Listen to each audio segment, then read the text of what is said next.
নিজের ভালোবাসার মানুষকে ফেলে নতুন জীবনে সকল প্রত্যাশাকে বিলীন করে তিনি ফিরিয়ে দিয়ে গেলেন মায়ের মুখের ভাষা। তিনি আর কখনো ফিরবেন না তার প্রিয় পারিল গ্রামে। বলছি শহীদ রফিকের কথা। আজ তার স্মৃতিকথা জানাতে আমাদের সঙ্গে যুক্ত আছেন শহীদ রফিকের ছোট ভাই বীর মুক্তিযোদ্ধা মোহাম্মদ খোরশেদ আলম। কেমন আছেন? ভালো আছি।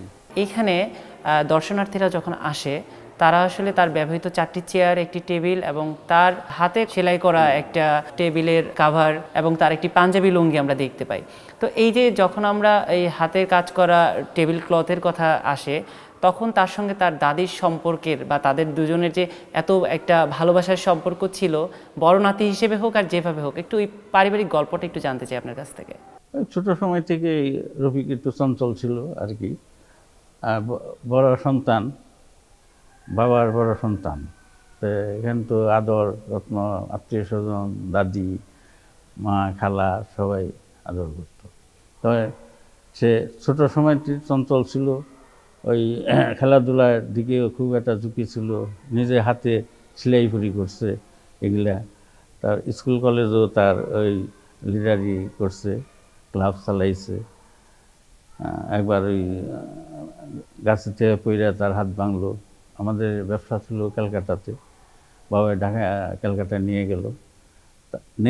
ওখানে আবার তারে মৃত্যু ইনস্টিটিউট স্কুলে ভর্তি করলো। ভর্তি করার পরে উনি আবার তখন তো বাংলাদেশ না, তখন পাকিস্তান, পূর্ব পাকিস্তান নিয়ে আসলো।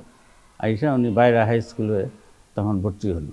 তখন বাইরা স্কুল থেকেই কিন্তু 48 সনে ম্যাট্রিক পাস করেছে। ওখান থেকে পাস করে ইন্টার করছে দেবেন্দ্র কলেজে। পরে আমাদের ব্যবসা তো বাবুবাজারে 29 নম্বর আকরম খান রোডে ছিল আমাদের প্রেস। সেখানে বাবাই বললো যে তুমি ঢাকা আসো, জগন্নাথে ভর্তি হও আর ব্যবসা আমার সাথে দেখাশোনা করো। এই ফাঁকে ওনার বিয়েও ঠিক হইল। বিয়ে ঠিক হইল আমার স্বাস্থ্যপরিণতি দিয়ে। তো পাঞ্চনি কয় না, দেশে একটা পাঞ্চনি করার জন্য হয়েছে।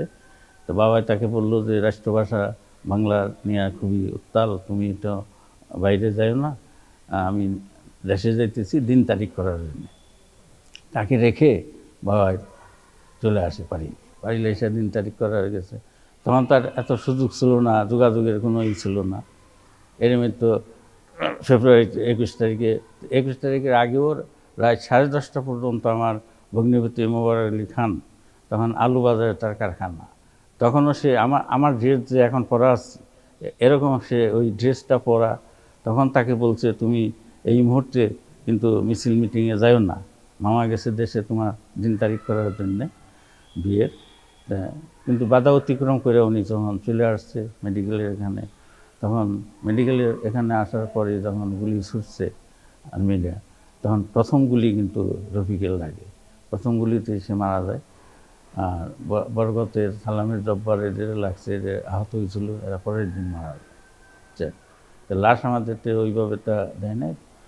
তা আমার ওই ভগ্নিপতি খবর পেয়ে আমার মামাতো ভাই আসছিল, তখন যাই বললো যে রফিকের গুলি লাগছে, চলেন একটু যাই। মেডিকেলে গেছে, মেডিকেলে যাই তো তারা লাশ দেখাবে না। তখন উর্দুতে এসে কথা বলছে, বলার পরে জানালার দেয়া তারা শনাক্ত করছে যে দেখেন, ওই সিকিউরিটি বলছে জানালার দেয়া আপনি দেখতে পারেন। তা একজনের কাঁধে ওইটা দেখছে। ওনার খাড়া করে রাখিয়া কইছে আমি মামার ট্রাঙ্কল ফিরে আসি। এদিকে লাশ সরাই হেলাই দিছে। হ্যাঁ, লয়ে যায় দেখা যায় আর ওখানে লাশ নেই, রাজমপুর কবরস্থান নিয়ে দফন করছে। এই যে পারিল গ্রাম, যেটার নতুন নামকরণ করা হয়েছে রফিকনগর, এই যে স্মৃতি সংরক্ষণের যে জায়গাটা করা হয়েছে, সেখানে আমরা যে স্মৃতি সংরক্ষিত দেখছি, এটি আসলে আমাদের ভবিষ্যৎ প্রজন্মের কাছে কতদিন পর্যন্ত টিকবে? পরবর্তীতে আসলে সেটা কি বিলীন হয়ে যাওয়ার কোনো সম্ভাবনা আছে কিনা?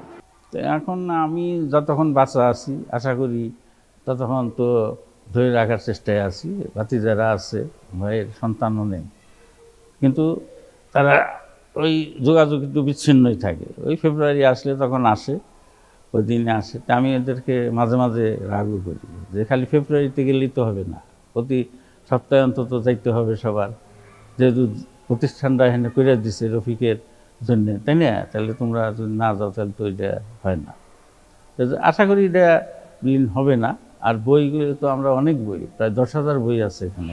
এখানে আমরা কিন্তু আসলে বইয়ের অনেক সমারোহ দেখছি, কিন্তু তার ব্যবহৃত জিনিস কিন্তু আমরা খুব কম দেখছি। ব্যবহারিক জিনিস খুব একটা ছিল না, যা ছিল সেটাই আমরা, এটা ছিল আগে, নষ্ট হয়ে গেছে, এটা মা ওইভাবে রাখতে পারে নাই, তখন যেটুক ছিল সেটুকুই আমরা দিতে পারছি।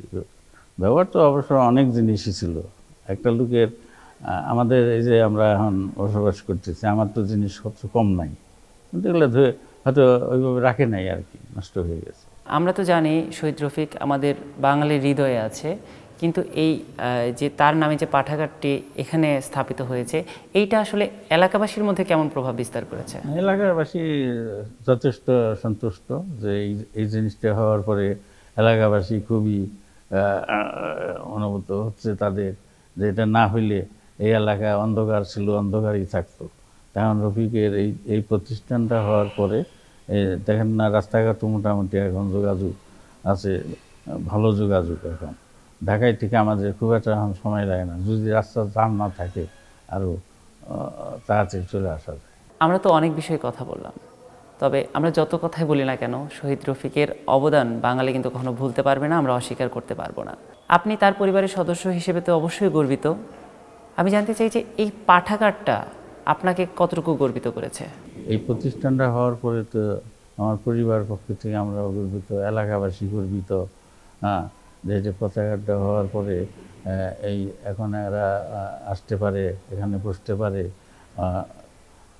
অনেক কিছু করতে পারে এখানে এসে। অসংখ্য ধন্যবাদ আপনাকে এতক্ষণ সময় দেওয়ার জন্য।